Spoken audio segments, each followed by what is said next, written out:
A guerra dos Estados Unidos com o Irã começou com muito alarde e grandes objetivos ambiciosos que, em teoria, a gente deveria alcançar. Mas agora tudo se resumiu basicamente à batalha do... Não da batalha do Bulge, a batalha do Estreito de Hormuz. É disso que tudo se trata neste momento. Nada mais parece importar. E se essa batalha não for vencida, acho que o resto nem faz diferença, porque nada mais vai ser resolvido. Mas será que isso é sustentável? A gente consegue mesmo vencer essa batalha, quanto mais a guerra em si. Bom, para falar sobre isso, está de volta com a gente hoje o Coronel Doug Macgregor.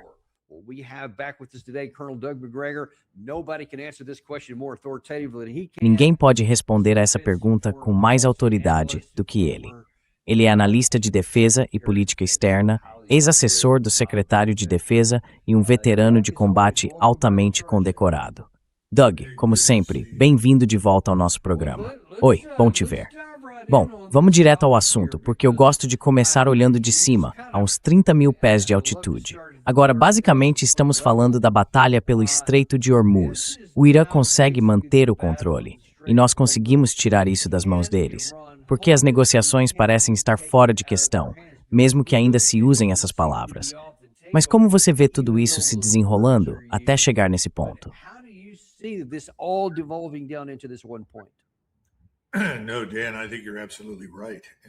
Não, Dan, acho que você está absolutamente certo. É realmente impressionante. De repente, todo o assunto nuclear ficou em segundo plano. E eu não acho que isso deva nos surpreender. A gente precisa voltar ao começo. Lembra da projeção da inteligência israelense, que dizia que depois de 3, 4 ou 5 dias, o governo iraniano provavelmente entraria em colapso por causa dos bombardeios e mísseis dos Estados Unidos e de Israel, né? Pois é, não foi o que aconteceu. E aí a gente precisa ouvir os argumentos que o presidente Trump repetiu várias e várias vezes, dizendo que esse país, que supostamente iria desmoronar em poucos dias, na verdade representava uma ameaça existencial não só para Israel, mas também para os Estados Unidos.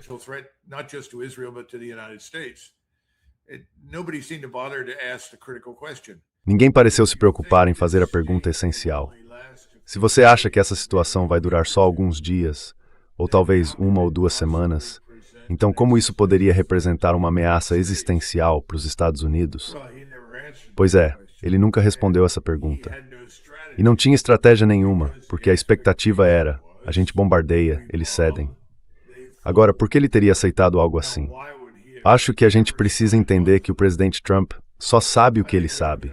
Ele não é um homem muito instruído. Não importa quantas boas escolas ele supostamente tenha frequentado.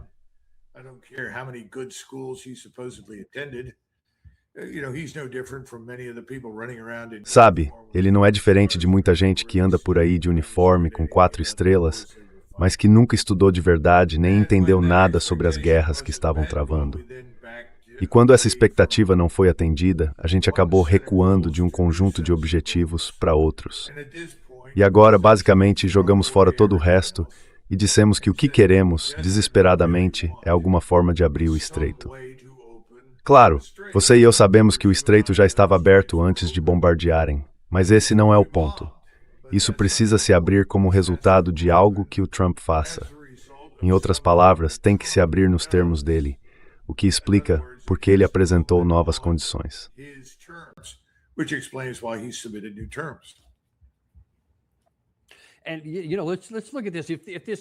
Olha só, vamos analisar isso. Se essa é uma disputa pelo Estreito de Hormuz, vamos dar uma olhada no placar para ver onde a gente está. Tivemos claramente aqueles 40 dias e 40 noites de bombardeio para tentar forçar a abertura. Não funcionou. Depois vieram alguns meses de bloqueio. Também não funcionou. Aí tentamos o memorando de entendimento. Aquilo começou a dar certo. Chegamos a mais ou menos 1/3. Mas aí o Trump perdeu a paciência e tentou abrir um novo corredor no sul, que não fazia parte do memorando. E agora ele foi fechado. E agora, até esta manhã, tivemos uma 5ª rodada recente, desde o dia 7 de julho. Já foram 5 rodadas a mais.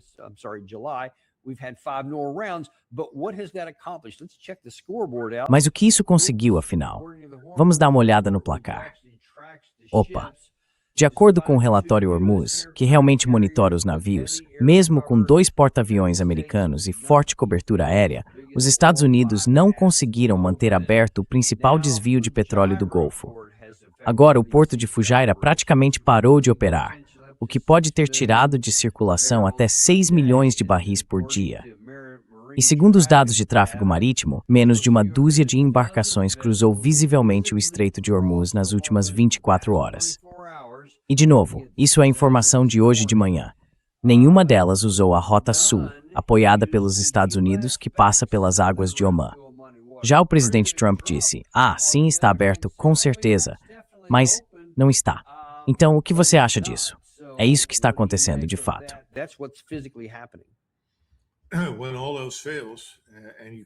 Quando nada mais funciona e você não consegue defender seu ponto, você mente. É aí que a gente chegou. O que mais ele vai fazer? Vai mentir e dizer, não, fomos bem-sucedidos. Quantas vezes ele precisa repetir isso? Eu me lembro do senador Kerry, não é uma das minhas pessoas favoritas, mas nesse caso ele foi honesto. Perguntaram para ele, o que o general Petraeus vai fazer quando voltar para prestar contas ao Congresso? E ele respondeu, isso é fácil. Ele vai dizer que foi um enorme sucesso. Ou seja, a verdade não importa. O que importa é convencer as pessoas aqui nos Estados Unidos, em Washington e, mais importante ainda, em Wall Street, a acreditarem no que ele quer.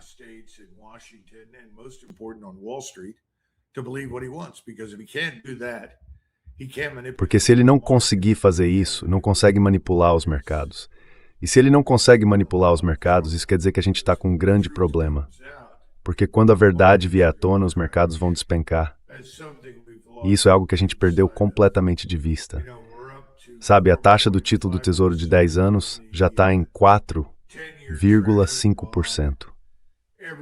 Todo mundo, seja o Good Luck, o Luke Groman ou qualquer outro que acompanha o mercado de títulos há anos, já disse que quando a gente chegar a 5%, o que está bem perto acabou. A gente não consegue mais pagar a dívida. A gente dá calote. Então eu acho que o presidente Trump tem isso na cabeça, no meio de tudo que ele está fazendo agora.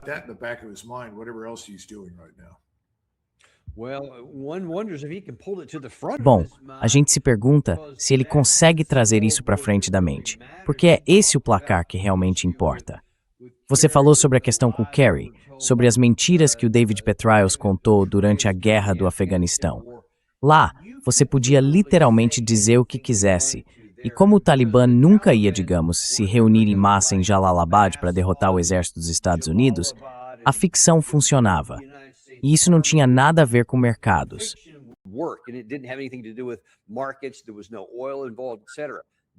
Não tinha nada a ver com petróleo, nada disso. A situação agora é completamente diferente. Porque estamos falando do que é essencial para a nossa economia ali no Estreito de Hormuz. O fluxo de petróleo, gás, derivados, fertilizantes e por aí vai. É por isso que o problema é tão sério.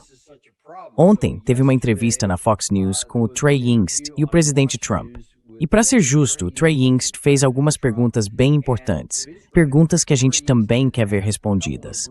As respostas não foram exatamente o que a gente esperava, mas foi interessante ver como o presidente Trump respondeu. Então vamos começar pelo básico. A guerra foi oficialmente retomada? A guerra recomeçou?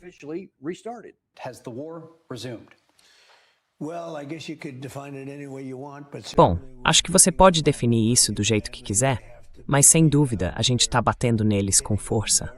Eles precisam ser derrotados. Estamos atingindo muito, muito duro.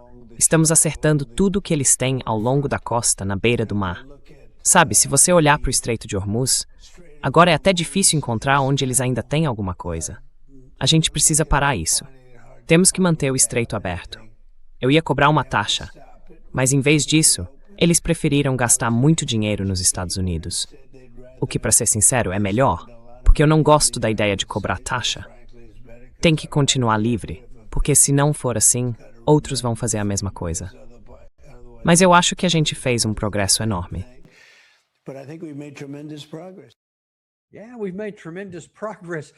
Sim, a gente fez um progresso enorme. Agora vamos dar uma olhada em algumas coisas que ele disse ali. Primeiro, ele falou que estamos atingindo tudo ao longo da costa. Mas essa costa tem mais ou menos 1.300 quilômetros de extensão. E como você já comentou várias vezes, boa parte dela é cheia de rochas, montanhas, penhascos, enfim, não são alvos fáceis de atingir. Aí ele também disse que estamos tendo dificuldade para encontrar alvos para atacar. Como militar, o que o senhor fez?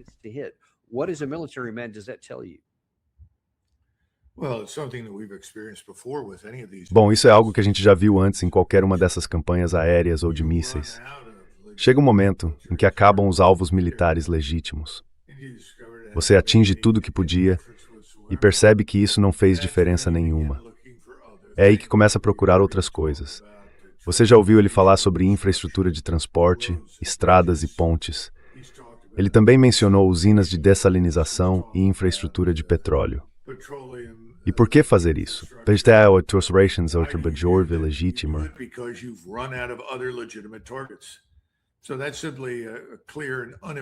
Então isso é simplesmente uma demonstração clara e sem ambiguidades de que a campanha aérea e de mísseis não conseguiu atingir seus objetivos.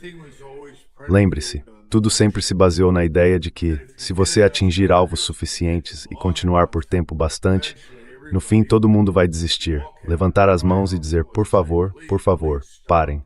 Coloquem na minha frente o que quiserem que eu assino. Pois bem, isso não vai acontecer, porque neste momento é como tentar quebrar o rochedo de Gibraltar com uma marreta. Se você acha que vai derrubar o rochedo de Gibraltar com uma marreta, pode se preparar para ficar lá por um bom tempo.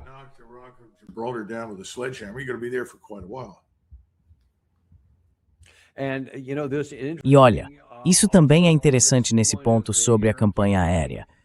O Trey Yingst tentou perguntar para o Trump se dá para vencer só com ataques aéreos. Gary, você pode colocar aquele trecho da campanha aérea do Trump? A gente vai atacar eles com força hoje à noite. Vamos atacar com força de novo amanhã à noite. E também na noite seguinte. E aí, na semana que vem, vai ficar realmente ruim para eles, porque é quando entram as usinas de energia. Na semana que vem as pontes. A gente vai destruir todas as usinas de energia deles. Vamos destruir todas as pontes, a menos que eles sentem para negociar.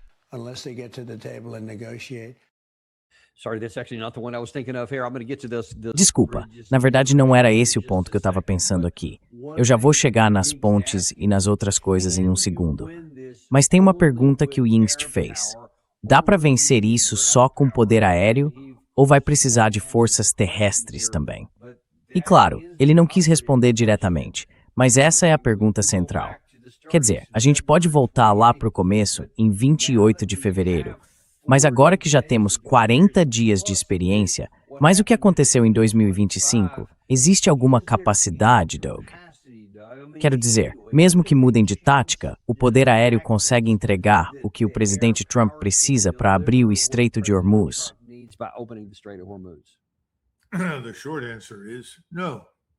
A resposta curta é não. Claro que não. Mas tem algumas outras coisas que vale a pena lembrar. Primeiro, um amigo seu e meu, alguém que nós dois conhecemos, o Harry Kazianis, escreveu um ótimo artigo, acho que foi na revista 1945, e ele fala sobre a Marinha e o fato de que hoje a Marinha tem mais lançadores e tubos de mísseis do que mísseis de verdade. Em outras palavras, a nossa base industrial não consegue acompanhar. Ela não consegue produzir mísseis e munições suficientes num período curto para que a gente consiga sustentar uma guerra contra o Irã. E eu não estou falando em vencer, mas simplesmente em sustentar. Então eu não sei por quanto tempo ainda a gente consegue continuar lançando munições e explosivos contra o Irã antes de chegar no fundo do barril. Quer dizer, é meio parecido com a reserva estratégica de petróleo.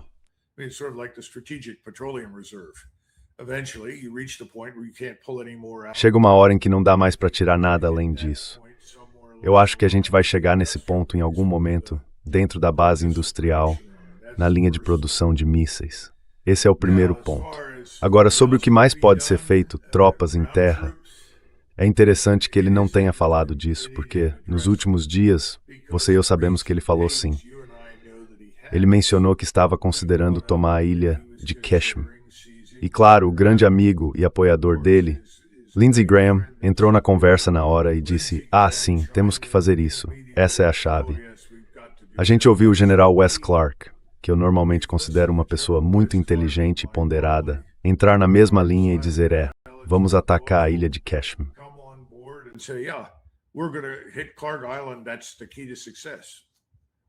Essa é a chave do sucesso. Eu não vi nenhuma evidência de que isso faria qualquer diferença, mas foi o que ele fez.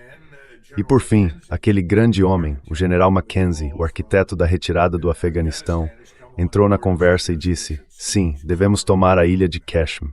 Precisamos pisar em solo ucraniano, ou melhor, desculpe, em solo iraniano, e mantê-lo como moeda de troca. Sabe, Dan, esse tipo de coisa é simplesmente inacreditável. Primeiro de tudo, o que alguém acha que vai acontecer se tentar entrar no sul do Irã ou no Golfo Pérsico? Eles vão ser atingidos com tudo que você puder imaginar, de todos os lados.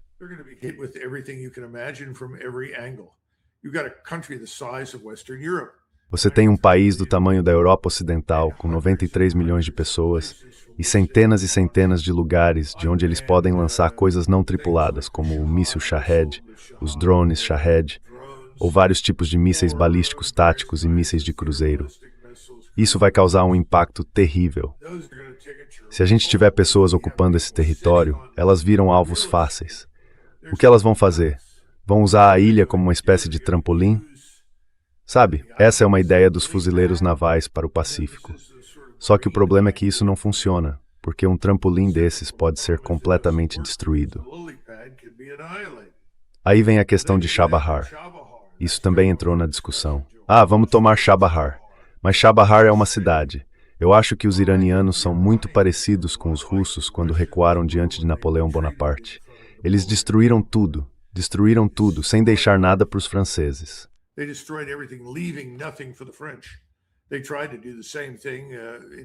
Eles tentaram fazer a mesma coisa na Segunda Guerra Mundial, quando os alemães avançaram sobre a União Soviética. Os soviéticos não foram tão bem-sucedidos quanto o Czar tinha sido. Mas o meu ponto é, por que os iranianos iriam simplesmente sentar e dizer, tudo bem, vamos negociar agora? Eles estão em cima de Chabahar. E depois, quando finalmente você coloca alguém lá, supondo que essa pessoa sobreviva, o que ela vai fazer? Cadê essa grande força terrestre? Como é que você chega a algum lugar? Vamos embarcar em V-22 e helicópteros. Claro, isso vai funcionar muito bem. O que a gente viu em Isfahan? Vimos uma aeronave especial extremamente vulnerável ser destruída.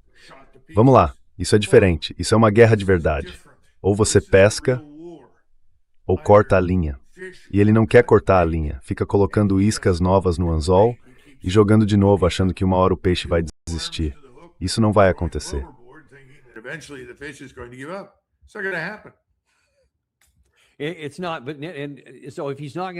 Não é isso.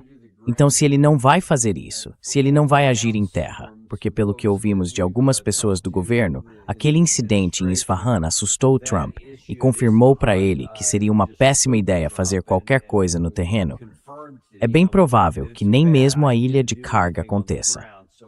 Mas ele está pensando, talvez eu possa tentar algo diferente. Tudo bem, não deu certo tentar bombardear aquelas montanhas de granito e atingir as chamadas cidades de mísseis. Isso não funcionou. E se em vez disso, a gente mudar o foco e escolher um novo conjunto de alvos, algo que realmente machuque o Irã? Assim, eles seriam forçados a voltar para a mesa de negociações se a gente destruísse a infraestrutura de energia deles.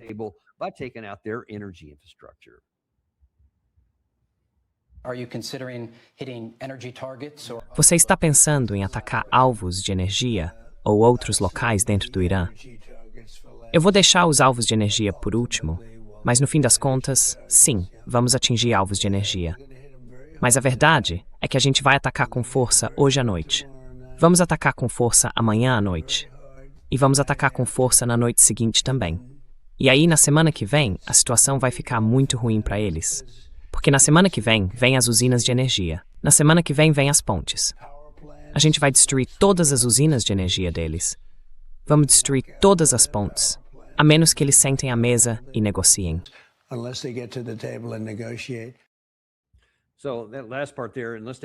Então essa última parte aí, a menos que eles se sentem para negociar, não é isso que ele quer dizer. Ele não quer negociar. Ele quer que eles se rendam. Então vamos deixar isso de lado por um momento. Ele acha que isso pode resolver a questão. Mas do ponto de vista militar, Doug, primeiro, o que aconteceria no Irã se ele atingisse esses alvos? E mais importante ainda, o que o Irã faria em retaliação?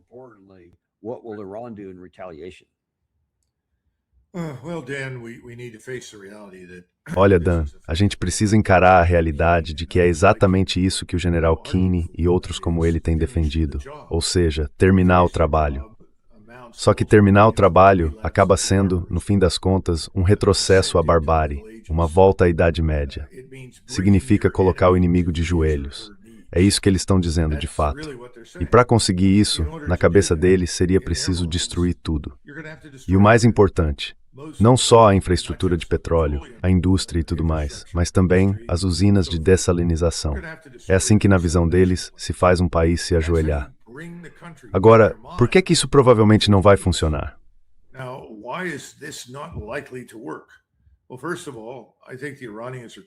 Bom, antes de tudo, eu acho que os iranianos estão bem preparados para aguentar o dano que ele está ameaçando causar. Eles já encontraram maneiras de contornar isso no passado. Existem outras formas de exportar petróleo, e eles vão fazer isso, vão vender esses produtos. Em segundo lugar, enquanto tudo isso acontece, e o presidente Trump tenta massagear o próprio ego e adiar a inevitável admissão de derrota, que precisa acontecer para isso acabar, sinceramente, ele vai ter que dizer, olha, isso não funcionou, a gente precisa se desvincular. Mas ele não quer fazer isso. O ego dele não permite uma coisa dessas. E isso significa que o resto do mundo olha para a situação e pensa, estamos ferrados, sabe? Estamos caminhando para uma depressão global. E é para lá que a gente está indo.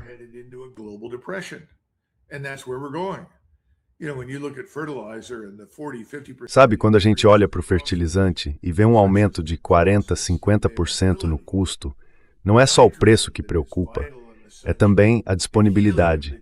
O nitrogênio, que é vital e essencial, o hélio, que é absolutamente necessário para a produção de microcircuitos, tudo isso entra na mesma categoria. Isso é uma catástrofe.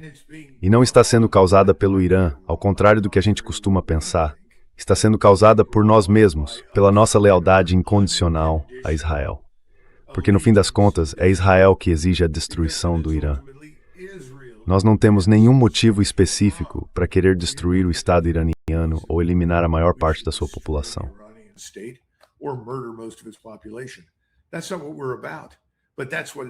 Não é isso que a gente defende, mas foi nisso que a situação se transformou. É isso que você está descrevendo. E é por isso que eu digo que é uma recaída na barbárie. Agora, o que os iranianos vão fazer? Bem, o que você faria? Eu lutaria com tudo que tivesse ao meu alcance. E eu puniria, aniquilaria completamente tudo e todos que estivessem do nosso lado. Então, se você vive no Kuwait, no Bahrein, no Catar, nos Emirados Árabes Unidos, ou até mesmo na Arábia Saudita, eu me prepararia. Porque se você acha que vai escapar das consequências da guerra de Trump e da exigência de Israel pela destruição do Irã, não vai. E as elites que governam esses países vão ser varridas do poder.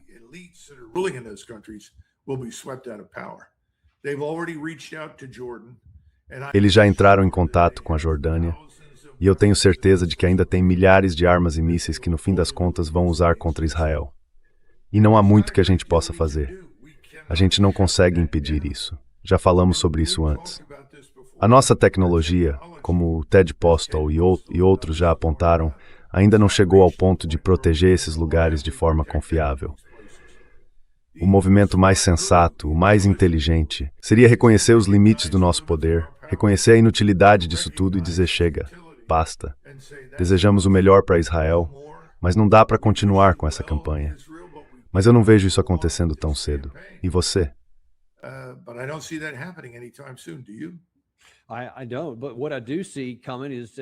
Não vejo isso.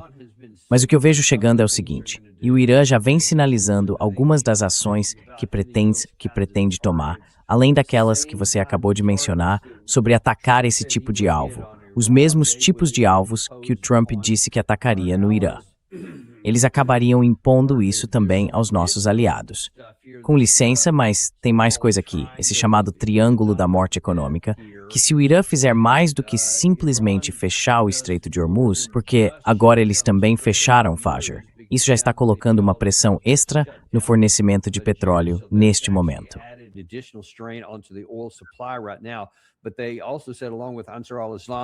Mas eles também disseram, junto com o Ansar al-Islam e os Houthis, que poderiam fechar o Bab al-Mandab, lá no extremo sul do Mar Vermelho, e até atrapalhar o funcionamento do canal de Suez com alguns dos mísseis Houthis. Se você fecha esses 3 pontos ali, em resposta ao que o presidente Trump estava fazendo, como é que a economia não entraria, no mínimo, numa recessão de curto prazo? E talvez até numa depressão num futuro não muito distante. Quer dizer, isso com certeza chama a atenção de outros países no mundo que não querem ter nada a ver com essa guerra, não é?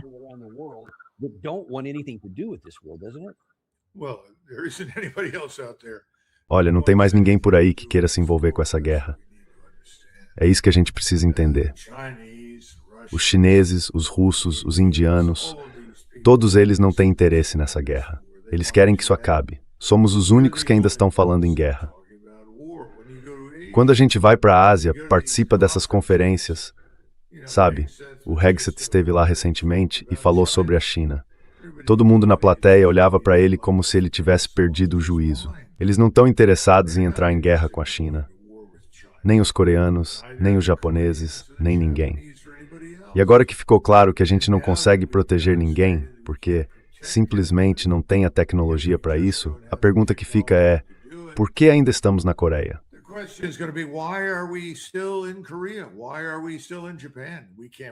Por que a gente ainda está no Japão?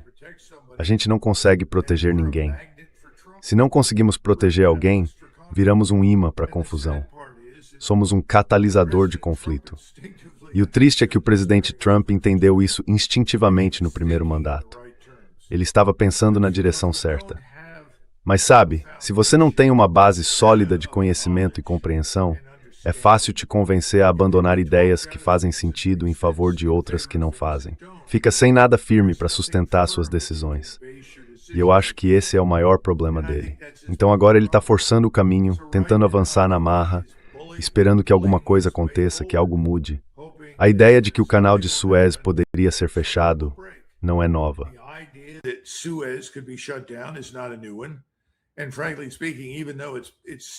E para falar bem francamente, mesmo que ainda seja útil para estados como a Arábia Saudita e outros, já não é mais o que era, por causa da operação dos Houthis. Eu estava lendo outro dia porque precisei entender melhor a indústria do petróleo. E as pessoas que acompanham esse setor desde o começo dessas crises dizem a mesma coisa. Nada disso se recuperou. Não é só o Estreito de Hormuz, é o acesso ao Mar Vermelho, é o acesso e o tráfego pelo canal de Suez. Todos esses lugares estão sofrendo. O que estão fazendo é pegar um paciente que já está em suporte vital, falando puramente em termos fiscais e econômicos, e acabar com ele. Estão desconectando o paciente.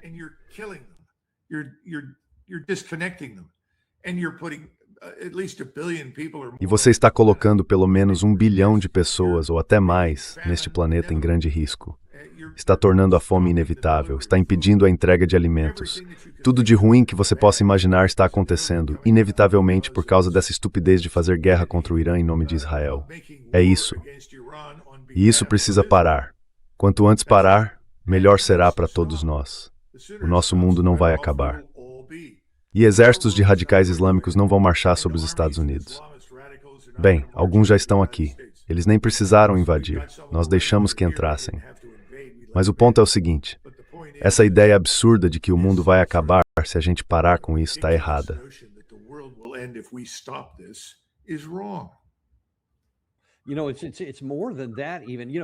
Sabe, é mais do que isso até. O que você disse é a questão moral que deveria realmente nos mover. Porque se a gente continuar nesse caminho que o presidente Trump acabou de traçar, especialmente pelo que ele falou, e parece até que ele tem um plano para isso escalar na semana que vem, com aquele tipo de alvo que pode gerar ataques de retaliação. Se você se importasse só com a humanidade, como uma pessoa comum, pensaria: ok, isso é uma loucura, não vamos fazer isso, porque pessoas podem morrer. Só que o presidente Trump não parece estar realmente motivado pelo que pode acontecer com os outros. O que o move é o que acontece aqui, por causa das consequências políticas.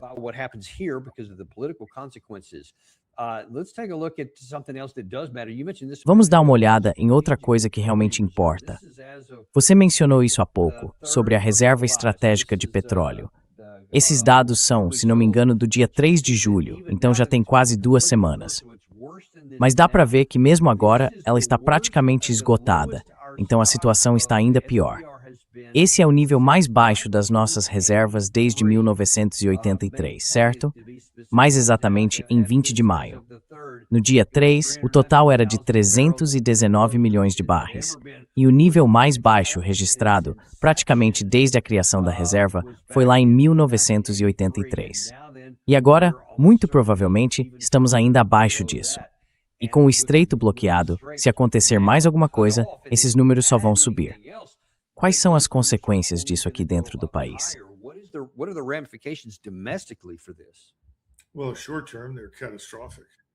Bom, a curto prazo é catastrófico. As pessoas não vão só ver o preço subir na bomba de gasolina.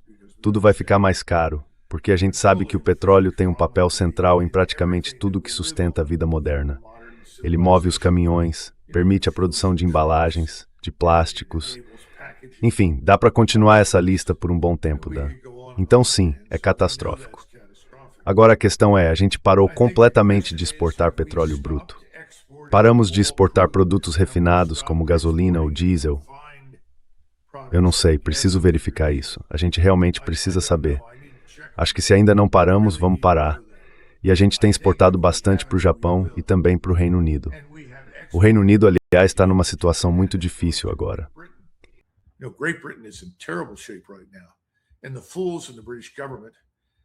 E os tolos do governo britânico proibiram qualquer nova exploração e perfuração no Mar do Norte.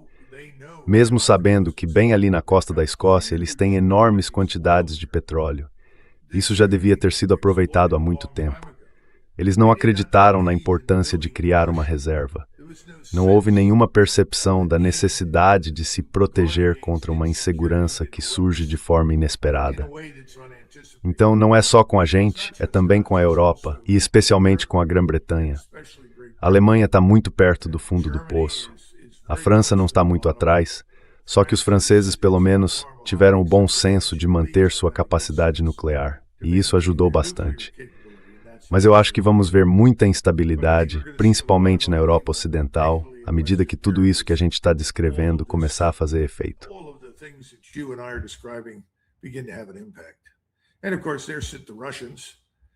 E claro, lá estão os russos. Eles estão dispostos a fazer negócios, mas de jeito nenhum vão negociar com quem continua armando os ucranianos. E quando a gente fala ucranianos, isso é até um termo errado. Quantas tropas os ucranianos realmente têm em campo? As últimas estimativas de baixas que eu vi são simplesmente desastrosas. Toda vez que eles colocam algo no campo de batalha, os russos destroem. É como um cortador de grama gigante avançando, e a cada dia ele vai mais e mais longe. Daqui a pouco, eles vão ficar sem combustível, ou melhor, sem grama para cortar. E eu acho que é isso que está acontecendo na Ucrânia. Ninguém parece se preocupar com isso. Seria uma grande ajuda se a gente encerrasse essa situação, mas ninguém quer fazer isso.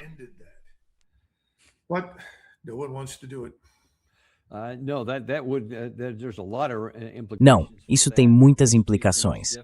Essas duas coisas têm sim muita continuidade entre elas, e todas exercem uma pressão negativa sobre o nosso futuro econômico. Já vou chegar na parte sobre a Ucrânia em um instante. Mas antes, tem uma última coisa que eu quero destacar, que talvez também motive o presidente Trump. A situação interna, por causa do resultado político dele. Tem mais um ponto, que é a questão pessoal.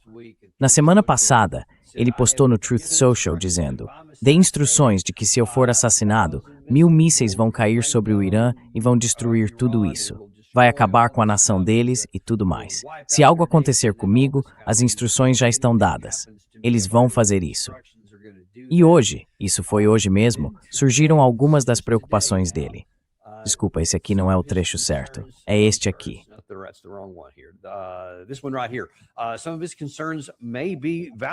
Algumas das preocupações dele podem até ser válidas, porque há uma raiva crescente dentro do Irã hoje, com o povo exigindo vingança dos seus líderes. Um dos ayatolás, citado pela agência Fars News, disse o seguinte: os assassinos do imã martirizado não devem mais se sentir seguros. Com base nas mensagens recentes do líder supremo da revolução, a exigência de vingança e de retribuição pelo sangue do imã martirizado e de outros mártires dos dois incidentes recentes é absoluta.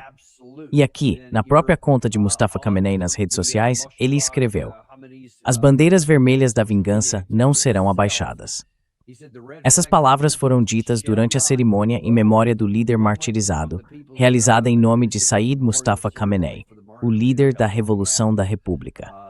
Então agora ele está dizendo sim, que a vingança não vai ser deixada de lado. Será que o Trump deveria se preocupar?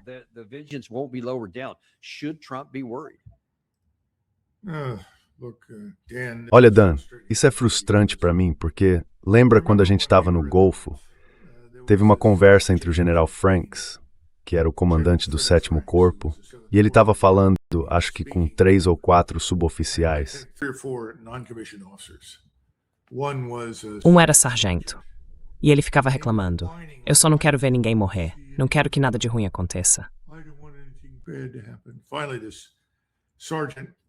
Por fim, esse sargento, enojado com o que estava ouvindo, e com razão, disse: sabe, general, a gente sabia que o trabalho era perigoso quando aceitou.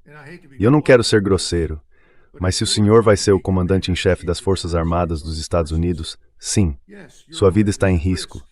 Sempre esteve. Acostume-se com isso. Faz parte do cargo. Foi o que ele disse. Então eu realmente não entendo toda essa agitação sobre a possível morte dele. Se ele viver ou morrer, isso não deveria determinar o futuro dos Estados Unidos. Ele simplesmente é o presidente neste momento. A gente precisa encerrar completamente essa conversa.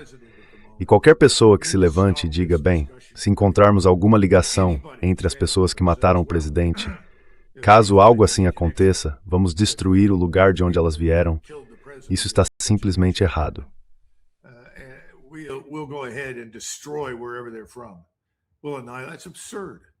Isso é absurdo. É uma completa bobagem. E isso leva a atitudes estúpidas. A mais idiota que me vem logo à cabeça é o assassinato do arquiduque da Áustria, o príncipe herdeiro, que aliás ia substituir o imperador austríaco. Não era preciso invadir a Sérvia. Invadir a Sérvia não ia mudar nada. Com certeza não ia trazer ninguém de volta à vida. E punir uma população inteira não ia fazer com que eles gostassem mais de você. É simplesmente burrice. A gente precisa sair dessa. E o Trump está fora da realidade. Acho que isso não é novidade para ninguém. Na verdade, é bem evidente. E para ser sincero, o ego dele chegou a um novo nível de irracionalidade. Então eu fico muito desconfortável em falar sobre isso. Acho que a gente devia simplesmente parar de falar desse assunto.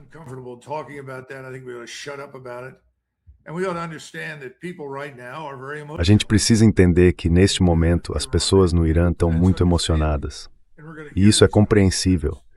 Vamos ouvir esse tipo de coisa. Mas a gente tem que parar de tentar descobrir maneiras de sustentar o ódio, de sustentar a violência, de prolongar a violência e começar a pensar no que podemos fazer para acabar com isso. Como é que a gente interrompe isso? Porque se continuar nesse caminho, mais cedo ou mais tarde, outros vão acabar se envolvendo. E aí todo mundo diz, mas Doug, explica como isso acontece. Olha, eu realmente não sei. Não posso afirmar com total certeza o que levaria outras grandes potências a se envolverem, mas seria um erro grave achar que todo mundo vai simplesmente ficar parado para sempre, sem fazer nada. Vamos não desafiar o destino. Enfim, desculpa subir no meu palanque aqui, mas eu acho tudo isso muito desagradável, esse tipo de absurdo.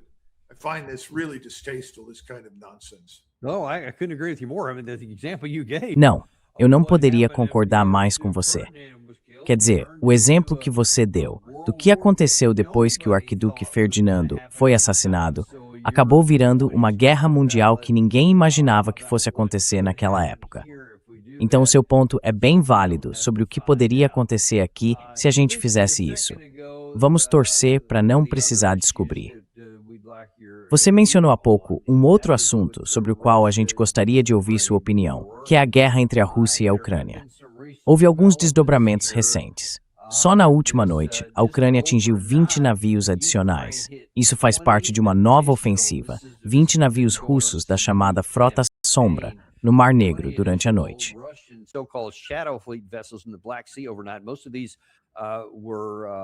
A maioria desses navios era civil. Segundo a reportagem, as forças ucranianas de sistemas não tripulados atacaram 20 embarcações da chamada Frota Sombra da Rússia, perto da península da Crimeia ocupada, na noite de 14 para 15 de julho. Das 20 embarcações atingidas, 17 eram petroleiros, 2 eram navios de gás e uma era um rebocador. Ontem, a Rússia começou, ainda que tardiamente, a voltar a agir também nessa frente, no Mar Negro e no Mar de Azov, e atingiu um navio-tanque civil ucraniano. Então agora muita gente está perguntando, será que esse é o novo campo de operações? Será que o conflito vai voltar a se concentrar mais nas ações navais? E que impacto isso pode ter na guerra?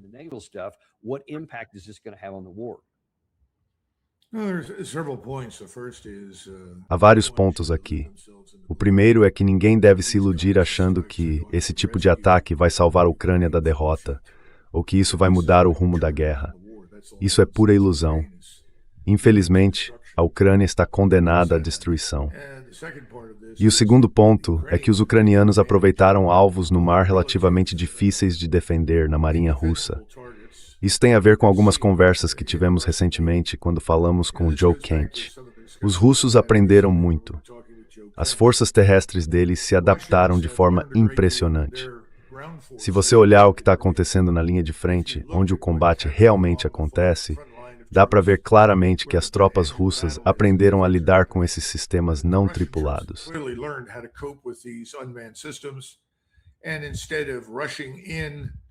Em vez de avançar rapidamente e executar esses cercos, o que eles chamam de batalhas de caldeirão, em 2 ou 3 dias, agora leva de 10 dias a 2 semanas, porque eles querem evitar baixas desnecessárias. E eles sabem que o inimigo não tem chance. Então é algo muito deliberado, muito metódico, e funciona. No fim das contas, eles estão destruindo cada vez mais em terra. O que eles ainda não fizeram foi encarar a realidade no Mar Negro. Quando você vai a esses portos na Crimeia, ou em qualquer ponto da costa russa do Mar Negro, é muito difícil proteger os navios que ficam ancorados ali.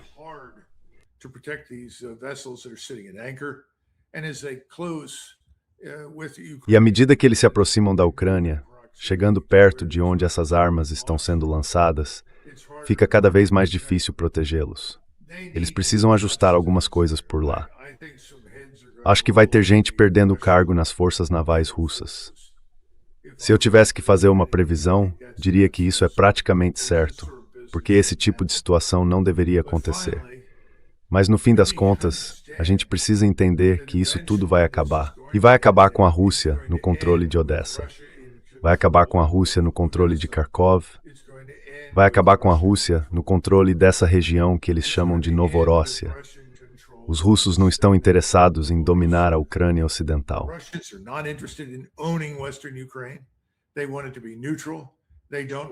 Eles querem que seja neutro. Não querem que vire outro ponto de reunião para futuras operações contra eles, que foi exatamente o que a gente fez. E é por isso que eles não confiam mais na gente. É por isso que não vão conversar de forma séria conosco. Pelo menos esse governo não tem a menor chance de chegar até eles. E eu acho que os globalistas ocidentais por trás de tudo isso estão sendo ignorados. Se continuarem assim, sim, podem acabar correndo vários riscos. Mas, neste momento, os russos querem encerrar de vez essa questão no leste da Ucrânia. E isso vai envolver tomar Odessa. Quando eles vão decidir fazer isso, eu não posso prever com certeza. Mas vai acontecer.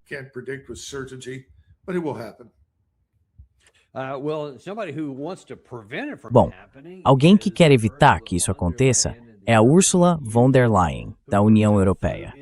Ela mesma voou para Kiev hoje e fez uma grande coletiva de imprensa com o prefeito Zelensky, logo depois da conversa dele com o presidente Trump na cúpula da OTAN, há poucos dias. E o Zelensky estava se sentindo meio confiante, e foi isso que ele disse.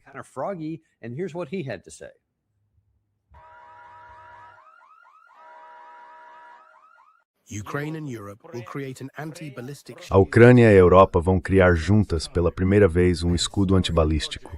Um projeto histórico em que a Ucrânia não é apenas observadora, mas uma das líderes, unindo países e as mais fortes empresas de defesa da Europa. O projeto Freya foi iniciado. Vamos fazer tudo o que for preciso para construir um sistema antibalístico europeu, reunindo todas as capacidades antibalísticas do continente, para que os céus das nossas nações estejam protegidos.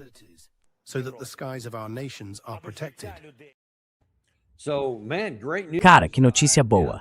Antes existia a cortina de ferro. Agora vai ter um escudo aéreo que vai impedir qualquer coisa vinda da Rússia de entrar na Europa Ocidental. E tudo vai começar ali, na Ucrânia. O que você acha disso?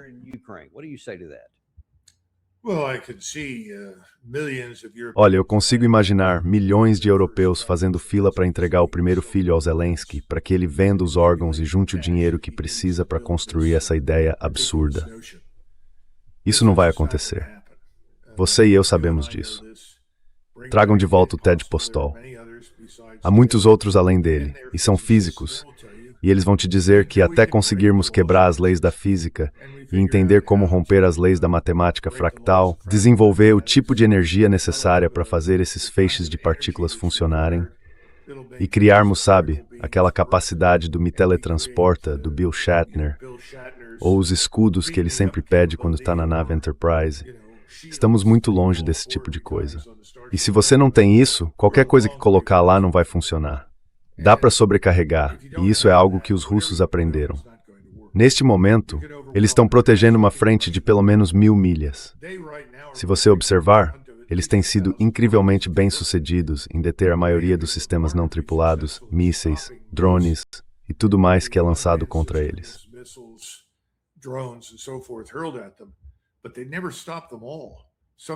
Mas eles nunca conseguem parar tudo. Sempre tem alguma coisa que passa, porque a tecnologia que a gente tem simplesmente não é tão boa assim. Agora, será que isso vai mudar em algum momento? Tenho certeza que sim. Mas, por enquanto, isso é pura bobagem. Os europeus não vão contribuir no nível que seria necessário. Isso é só mais uma defesa estilo Guerra nas Estrelas, um buraco sem fundo de dinheiro, tanto na Europa quanto nos Estados Unidos e em qualquer outro lugar. E quem defende isso, sinceramente, está fora da realidade. Não vai funcionar.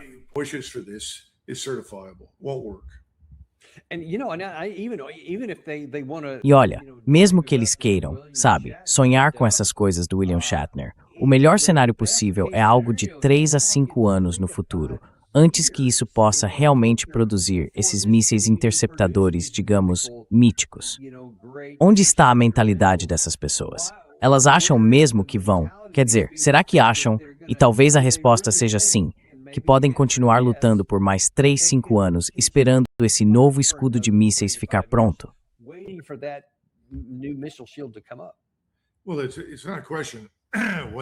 Olha, não é uma questão do que eles pensam, é do que eles acreditam. Você e eu sabemos disso, já conversamos sobre isso antes. Leva mais ou menos, do começo ao fim, uns 10 anos para construir um novo exército. Foi o tempo que a gente levou para se recuperar da Guerra do Vietnã. A força que assumimos em 1965 estava completamente destruída. Tivemos que recomeçar do zero. Isso significou mudar tudo de alguma forma. Não foi um resultado perfeito, mas o resultado foi o que você viu em 1990 e 1991. Hoje a situação é parecida. As pessoas não entendem o que é preciso para alcançar o tipo de capacidade militar de que estão falando. Todo mundo acha que é só ir até o supermercado, ir no Aldi, ir no Lidl, no Diante, sabe, dar uma olhada nas prateleiras e comprar defesa antimísseis, comprar satélites, comprar tanques furtivos que ficam invisíveis. Quer dizer, as pessoas não fazem ideia. Elas simplesmente não entendem.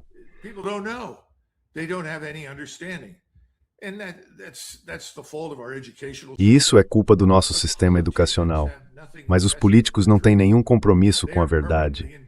Eles estão sempre comprometidos com a ficção. Você já viu aquele filme incrível chamado Waterworld?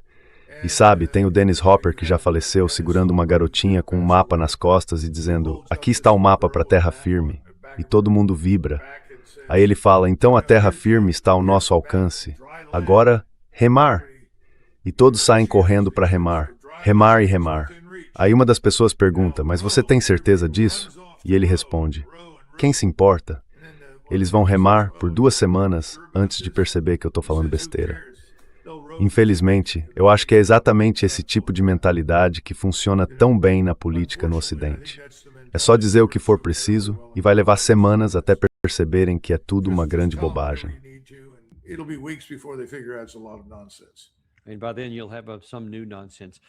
E até lá, já vai ter surgido alguma nova besteira. Outra coisa que também está acontecendo, e não só no Mar de Azov, com o avanço dos ataques a esses navios, é que há movimentações nos países bálticos, onde cresce um coro apontando o dedo para a Rússia e dizendo: eles vão nos invadir, vão invadir a Europa Ocidental. Essa pergunta foi feita ao Dmitry Peskov hoje de manhã, e foi isso que ele respondeu.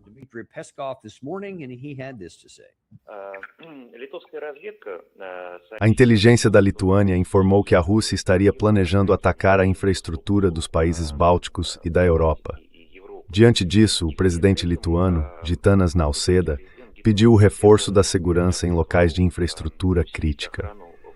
Como o senhor comentaria essa nova rodada de acusações e suspeitas vindas dos países bálticos?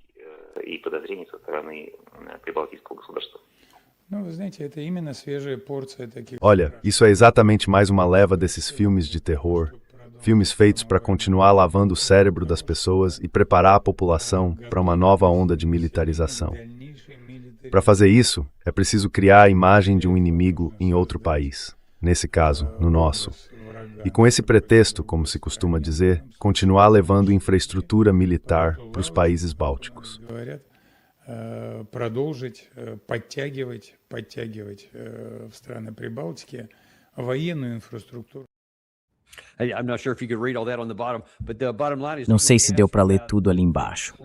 Mas, em resumo, perguntaram para ele sobre essa ideia de que a Rússia vai atacar a Europa Ocidental e talvez até os países bálticos. E ele praticamente disse, de forma até irônica, algo parecido com o que você acabou de falar. Tipo, isso não é verdade, eles só estão dizendo isso para criar um inimigo, e estão fazendo da gente esse inimigo. Mas isso não é do nosso interesse. Agora, Doug, a minha dúvida é a seguinte: se eles continuarem repetindo isso, quero dizer, no Ocidente, e começarem a mandar mais tropas alemãs para os Balcãs, fizerem mais defesa antimísseis e trouxerem mais capacidade da OTAN para lá, será que isso não pode acabar virando uma profecia autorrealizável? Que a Rússia, em algum momento, se sinta obrigada a agir nos países bálticos.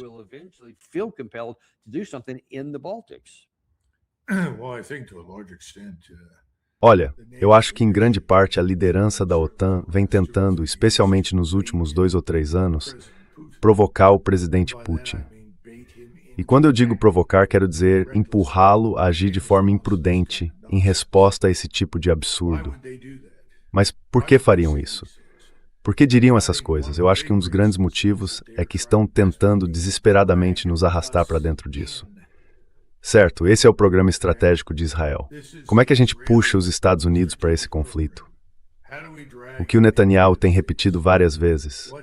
Nós temos os mesmos inimigos. Nossos interesses são os mesmos. Somos o mesmo povo. Não, nós não somos israelenses. Nós não compartilhamos dos mesmos valores. Não compartilhamos da mesma cultura. Eles são muito diferentes de nós.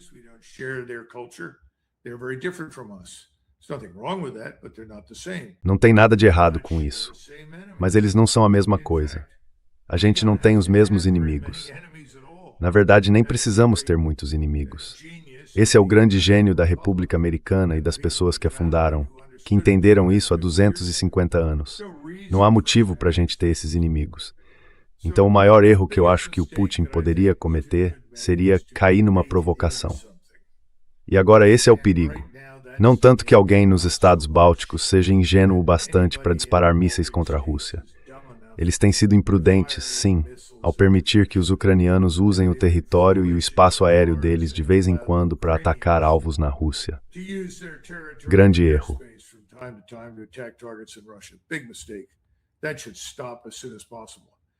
Isso precisa parar o quanto antes. E eu reconheço o mérito dos russos por terem mostrado moderação e não terem reagido de forma exagerada a esse tipo de estupidez. Acho que os poloneses estão começando a acordar. Eles finalmente perceberam que esse Estado ucraniano é uma organização criminosa. Não é só, sabe, um buraco sem fundo de dinheiro que nunca vai ser preenchido. É muito pior do que isso. Então, não vejo nenhum sinal de que os poloneses ainda estejam dispostos a embarcar nesse tipo de estupidez. Vai levar um tempo para recuar, porque ser anti-Rússia está quase ligado a ser nacionalista polonês. É mais ou menos como os nacionalistas irlandeses que precisavam ser anti-ingleses para poderem ser nacionalistas irlandeses.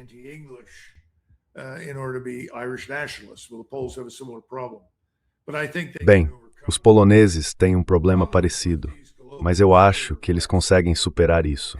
O problema está nesses globalistas mais a oeste, e a agenda deles é a nossa destruição. Eles estão muito mais preocupados em garantir que a Europa seja tomada por milhões de não-europeus e, no fim das contas, destruída por dentro, do que com qualquer coisa que aconteça na Rússia. Mas isso também significa que eles querem apontar para um inimigo externo. O problema é que o inimigo externo não é o verdadeiro inimigo. O inimigo é o próprio governo deles. E eu acho que cada vez mais europeus estão percebendo isso. No fim, isso vai levar a uma grande convulsão no nível das revoluções de 1848. Eu acho que isso está chegando.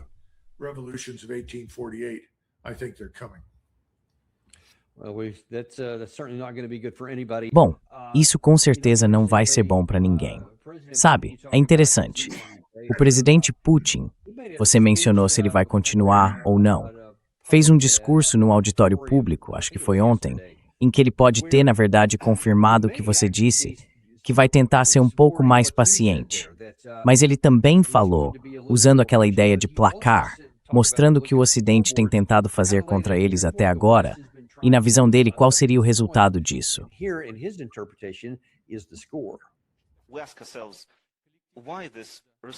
A gente se pergunta por que essa parte russófoba do Ocidente coletivo luta contra nós.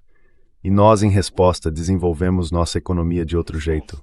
Fortalecemos nosso sistema financeiro, aprimoramos nossas forças armadas, alcançamos novos resultados no nosso complexo industrial. Estamos avançando, estamos seguindo em frente, nossos rapazes, nossas tropas estão avançando. Como isso acontece? Bem, isso é graças a vocês, graças ao esforço de cada um.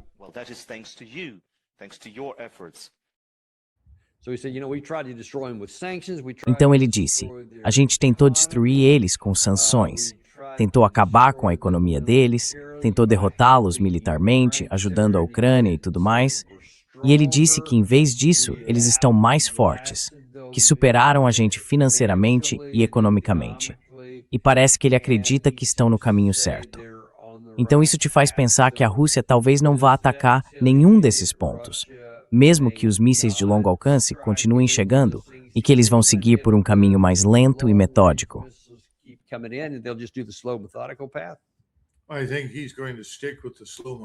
Acho que ele vai continuar nesse caminho mais lento e metódico, porque é o jeito que ele prefere trabalhar. Por outro lado, acho que ele entende a raiva e a frustração dentro da população russa. Quer dizer, como não ficar indignado quando cidadãos russos em São Petersburgo, Moscou ou Rostov são mortos de forma absurda nas ruas por causa de um ataque de drone fora de controle, que não tem nenhuma utilidade militar real? Então acho que isso está bem claro. Mas tem algo mais importante aqui, que a gente precisa ter em mente. A Rússia, se você conversa com russos, e se dá o trabalho de ler o que eles publicam, os russos são bem francos em dizer, olha, a nossa sociedade não é perfeita, mas a gente está trabalhando para melhorar.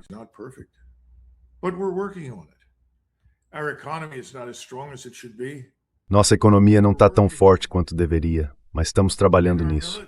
E nossas forças armadas estavam muito fracas. A gente mudou isso e continua trabalhando para melhorar. Em outras palavras, há uma consciência de que as coisas não estão perfeitas. Há uma percepção de que é preciso melhorar e uma disposição para fazer isso acontecer, para apoiar, para realizar. É por isso que a Rússia não vai ser derrotada. E é por isso que nós estamos com problemas. Porque, quando você olha para os americanos, eles dizem, esse governo, esse governo, esse governo, e eu concordo com eles. Acho que o governo falhou com a gente.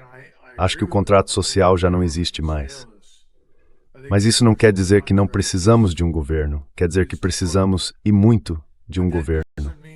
Só não precisamos do que temos agora.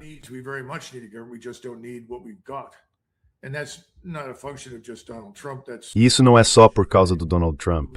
É todo o conjunto de coisas que a gente vem vivendo nos últimos 30 e tantos anos. A gente pode lidar com isso. E os americanos precisam entender que isso tem que mudar e também perceber que a gente é capaz de fazer essa mudança. A gente pode de fato fazer a diferença. Ainda não chegamos lá porque não temos organização e liderança suficientes. Espero que isso aconteça. Eu estou trabalhando nisso, assim como você, e acho que muita gente também está. Mas acho muito importante entender a mentalidade russa. E acredito que o Putin tem o apoio que tem, algo em torno de 82, 83% de aprovação, porque ele fala nesses termos, e isso ressoa muito fortemente com o povo russo.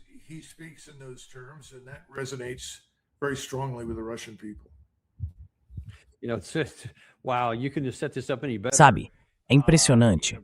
Parece que não dava para montar um cenário pior, de um jeito meio irônico.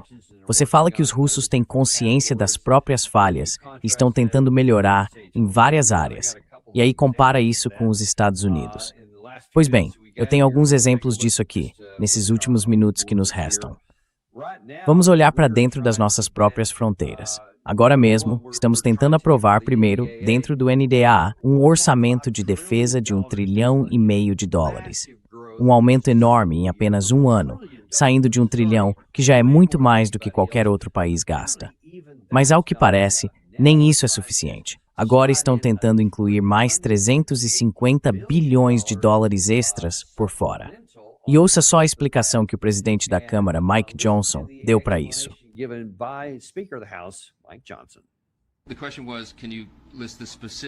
A pergunta foi, você pode listar os detalhes do que está sendo pedido ao Pentágono? A gente viu que o pedido passa de 350 bilhões de dólares, e parte desse valor é um investimento de transformação, que vai ajudar a mudar a dinâmica do Departamento de Guerra e torná-lo mais eficiente e eficaz. Já é a força de combate mais poderosa do planeta, nem chega a ter comparação.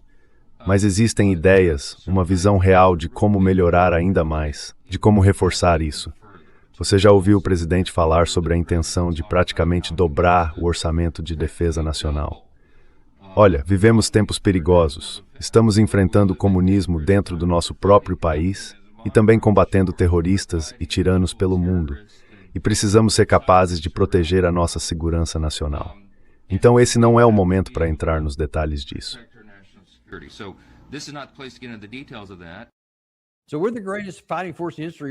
Então, nós somos a maior força de combate de toda a história. Ninguém chega nem perto, repete o presidente Trump. Bom, se não fosse, por que eu gastaria mais R$5 trilhão e mais 350 bilhões por cima disso? E sabe, Doug, parece para mim, eu queria saber a sua opinião. Parece que a gente está procurando monstros para derrotar só para justificar esse dinheiro todo.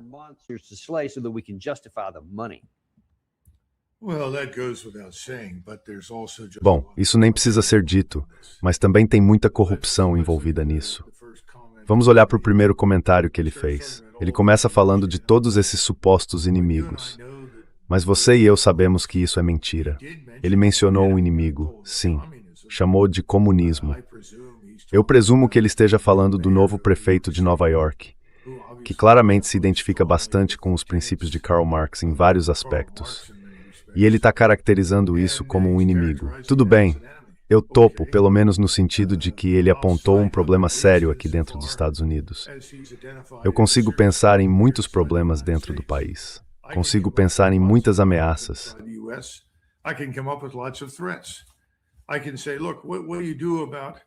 Eu posso dizer o seguinte, olha, o que você vai fazer em relação à maioria dos jovens, homens e mulheres, entre 20 e 40 anos, dentro dos Estados Unidos, que não conseguem emprego? E aqueles que conseguem, que ganham algum dinheiro, não estão fazendo mais do que 60, 70, 80 mil dólares por ano. E depois que você paga o aluguel, faz as compras do mercado, lida com a inflação, com o preço da gasolina e tudo mais, não sobra nada. Ou seja, na prática, você não tem nenhuma poupança. Eu acho que isso é uma ameaça existencial para a República. Acho que temos mais de 50 milhões de pessoas vivendo nos Estados Unidos que não nasceram neste país. Isso é um problema sério. É uma porcentagem da nossa população maior do que em qualquer outro momento da nossa história. E não é algo inofensivo.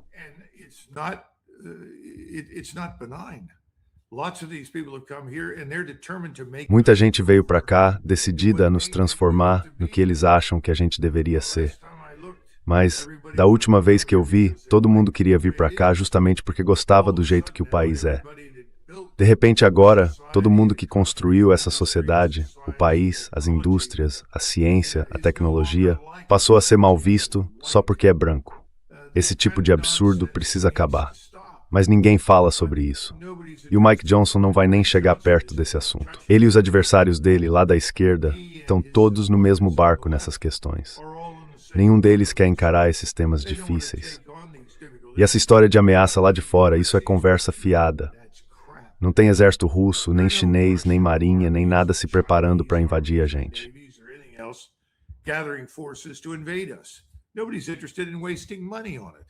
Ninguém está interessado em jogar dinheiro fora com isso.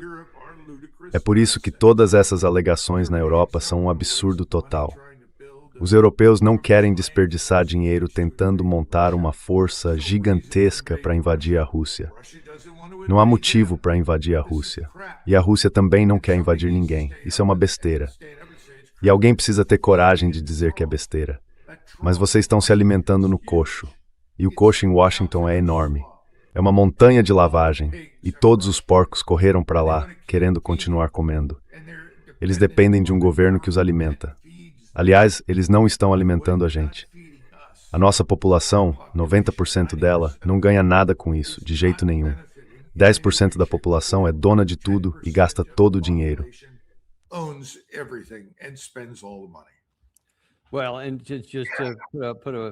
Bom, só para deixar isso bem claro. Mais tarde hoje o presidente Trump vai participar de uma reunião. Ele deve fazer algumas declarações públicas. E neste ano, ele vai discursar no encontro sobre tecnologia de defesa, mesmo com a guerra no Irã tendo reduzido nossos estoques de armas. Tem pontos importantes aí. A Casa Branca disse que a cúpula vai reunir líderes-chave da área de defesa e alguns dos maiores investidores globais, para destacar a importância das questões de segurança nacional. Lá vamos nós de novo, olhando para esses dragões lá fora que a gente precisa enfrentar. Mas aí você olha para aquela longa lista de pessoas que estão bem ali, naquele mesmo coxo que você acabou de descrever, tentando pegar uma parte daqueles 350 bilhões e depois 1,5 trilhão no ano que vem. Onde é que isso termina, Doug?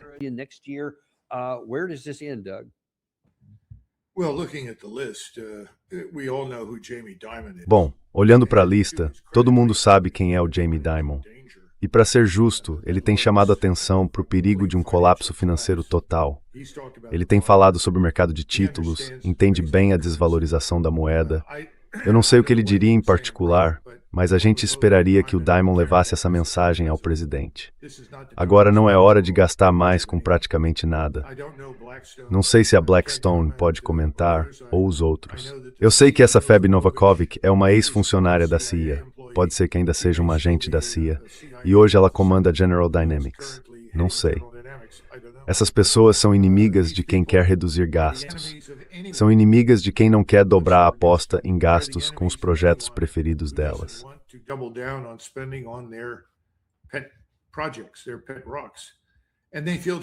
Eles são como pedras de estimação e acham que têm razão. Fazem parte dessa elite de milhões ou até bilhões de dólares, a chamada classe Epstein, como a gente costuma dizer. Eles estão no comando e é isso que querem. Nós não estamos. A gente não tem influência nenhuma. Sabe, é aí que você percebe que mesmo eu não tendo votado no Mamdani em Nova York, e mesmo não gostando de muita coisa que ele fala, no fim das contas, ele está dizendo a verdade sobre essa classe Epstein. E ele não é o único. Tem que haver algum ponto em comum entre os dois lados dessas discussões, porque a gente precisa dar um basta nisso. A gente não vai sobreviver se continuar desse jeito. Eu, você e muita gente já falamos sobre esses problemas há anos. Estamos chegando num ponto sem volta.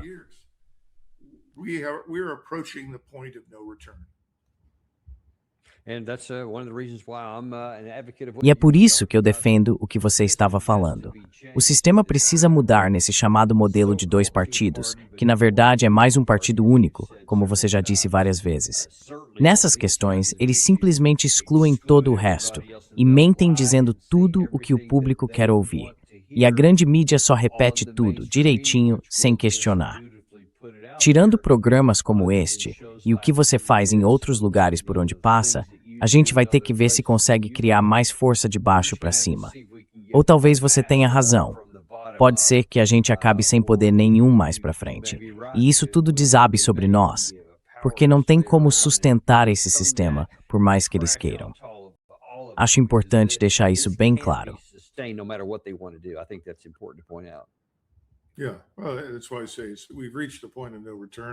Pois é. É por isso que eu digo que chegamos a um ponto sem volta. Mais um passo, e a gente cai num abismo onde não temos controle nenhum. E isso seria um erro. E tem outra coisa muito importante. As pessoas dessa lista acham que nada de ruim pode acontecer com elas. Estão enganadas. A lição da história é bem clara. Se a gente olhar para os vários eventos revolucionários, a Revolução Francesa, as revoluções de 1848, a Comuna de Paris em 1871, dá para ver três fatores que levam a esses confrontos sangrentos entre a população, o governo e as elites no poder. O primeiro é a dívida. A dívida é sempre o inimigo. A dívida destrói. O segundo é o engano, a falta de verdade. Dívida e engano.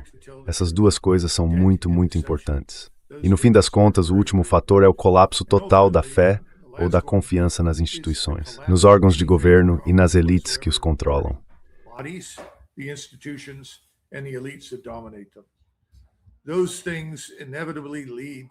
Essas coisas inevitavelmente levam a condições revolucionárias. E essas pessoas deveriam pensar nisso. Esse é o pior momento para aumentar a dívida. É o pior momento para gastar mais com essas catástrofes no exterior. É o pior momento para expandir esse chamado poder hegemônico que achamos que temos no mundo. E claro, há também o risco de perdas lá fora. E foram justamente as perdas no exterior, junto com a dívida, os enganos, a corrupção e a decadência das elites que levaram à Revolução Francesa. A gente precisa entender essas coisas. Nós não somos imunes, não somos únicos, somos humanos. E todas as sociedades humanas sofrem dos mesmos males. A diferença entre nós e os outros é que temos muita gente que sabe o que está acontecendo, muita gente que entende o problema, mas que ainda não agiu para impedir.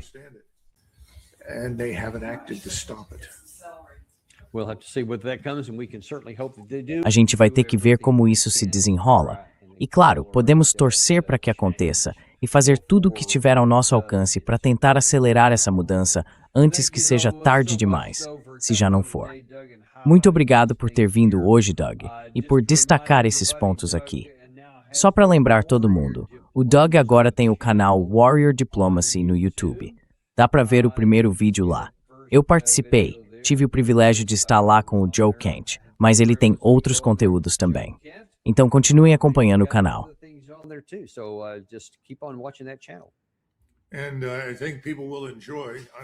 E eu acho que as pessoas vão gostar. Não sei se vocês ainda estão me ouvindo, mas eu acho que vão gostar do que vai sair na sexta-feira no Substack, que também se chama Diplomacia Guerreira. O motivo é que o texto se chama A Guerra de Trump até o Último Míssil. Um amigo em comum escreveu um artigo excelente que saiu em 2045, foi o Harry Kazianis. E ele analisou com cuidado a Marinha, porque a própria instituição admitiu que hoje tem mais lançadores, mais tubos de mísseis e lançadores de projéteis do que mísseis para lançar. Então não estamos falando só de dificuldades financeiras. A verdade é que nunca mobilizamos de fato a base científico-industrial. A gente não consegue aumentar a produção no ritmo que seria necessário. Mas a boa notícia é que nem precisamos fazer isso, porque podemos acabar com essa confusão no Golfo amanhã mesmo.